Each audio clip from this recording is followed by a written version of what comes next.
La Game Boy tiene más de 30 años y en ese tiempo han salido distintas soluciones para mejorar la visualización de su pantalla. Pero la pantalla original no da más de sí, así que en este vídeo voy a sustituirla por una moderna. He adquirido un kit de pantalla IPS de la tienda Funnyplaying en la web de AliExpress. El kit viene con una caja protectora muy fuerte y resistente y consta de una pantalla IPS, un sustituto de placa frontal, un protector de pantalla de cristal, un sellador autoadhesivo, un marco para la pantalla y un cable de cinta. La pantalla la instalaré en esta Game Boy a la que le rompí la pantalla intentando ponerle retroiluminación. Abro la consola con un destornillador, que puede ser de tornillos Phillips o tornillos trilobulares, dependiendo de vuestra consola.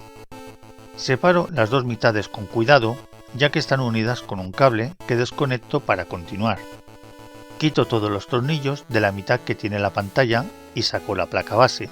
Ahora voy a modificar la carcasa para que entre bien el kit, empezando por quitar estos soportes de tornillos. Los corto con unos alicates y con el cuchillo de manualidades dejo la zona plana. La pantalla del kit es más grande que la original, así que hay que hacer más grande la abertura de la pantalla.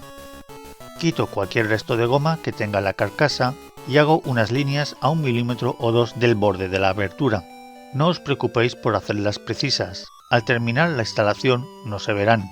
Con el cuchillo hago un corte varias veces sobre las líneas y quito los trozos de plástico con unos alicates.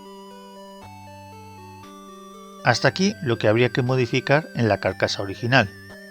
Pero la verdad es que he adquirido con el kit una carcasa de Game Boy que ya está adaptada al mod IPS.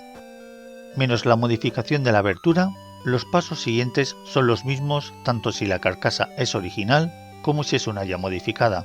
Hay que colocar el sellador en la abertura. Para colocarlo bien, lo ajustaremos a esta esquina del interior o a este borde inferior en una carcasa modificada. Quito la lámina del adhesivo y coloco el sellador en su sitio. Una vez bien colocado, quito el sobrante interior. En el lado de dentro se quedará otra lámina para el adhesivo. No hay que quitarlo, o se nos pegará a la pantalla y será imposible solucionar cualquier problema que tengamos o se puede romper la pantalla. Coloco la pantalla en su marco, asegurándome de que queda en la posición correcta. Ahora me centro en la placa del circuito. Viene sin altavoz, por lo que hay que desoldar el altavoz de la placa antigua y soldarlo en la nueva. Ahora coloco el cristal de la pantalla en su sitio y también la pantalla, quitando los protectores de cada uno justo antes de colocarlos para evitar que entre el polvo. Con la nueva carcasa me viene un juego completo de botones y gomas conductivas que coloco en su sitio antes de instalar la placa base frontal. Conecto el cable de la pantalla a la placa y atornillo esta a la carcasa. Desatornillo la circuitería de la parte trasera de la vieja carcasa y la coloco en la nueva. Ya solo queda unir las dos mitades con el cable de cinta que viene con el kit y atornillarlas. Retiro satisfactoriamente el plástico protector de la pantalla y enciendo la consola. La pantalla funciona perfectamente y como podéis comprobar, se ve espectacular. Los píxeles se ven nítidos y definidos y la pantalla tiene un gran contraste que hace destacar tanto los negros como los grises. La pantalla sustituye la rueda de control de contraste por un control deslizante. Moviendo el control arriba y abajo, subiremos y bajaremos el brillo de la pantalla, hasta dejarla casi en el negro absoluto. Pulsando el control y moviéndolo arriba y abajo, cambiaremos la paleta de la pantalla. Hay 36 combinaciones a elegir.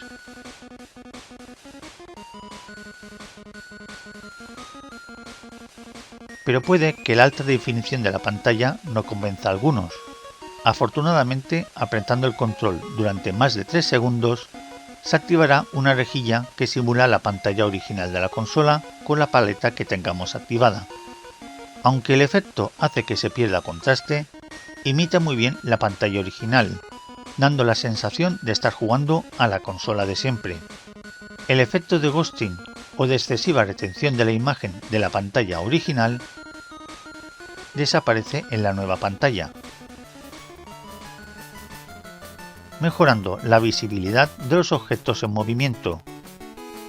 Sin embargo, será un problema para aquellos juegos que aprovechen el ghosting para crear un efecto de transparencia. La pantalla es ligeramente más grande que la original, lo que facilita su visualización. La consola con la nueva pantalla al máximo de brillo consumirá 3 veces más que una consola sin modificar, lo que supone que el tiempo que durarán las pilas se reduce considerablemente. Es posiblemente su único contra, ya que el mod IPS tiene una gran cantidad de puntos fuertes. Incluso su instalación es bastante sencilla, y sería mejor si no hubiese que usar el soldador, pero incluso la parte del soldador es accesible a cualquiera. En cuanto a la carcasa que viene con el kit, tiene un buen tacto, de buena calidad y se siente como a la original, pero las gomas conductivas nuevas son imprecisas y hacen que el cursor no se sienta bien. He usado las antiguas que aún están en buen estado y se ha solucionado el problema. El precio del kit en AliExpress está entre 60 y 70 euros, o entre 50 y 60 dólares si compras fuera de Europa. Es un poco caro, pero la verdad es que vale la pena por su gran calidad y mejora mucho la experiencia jugando con la Game Boy.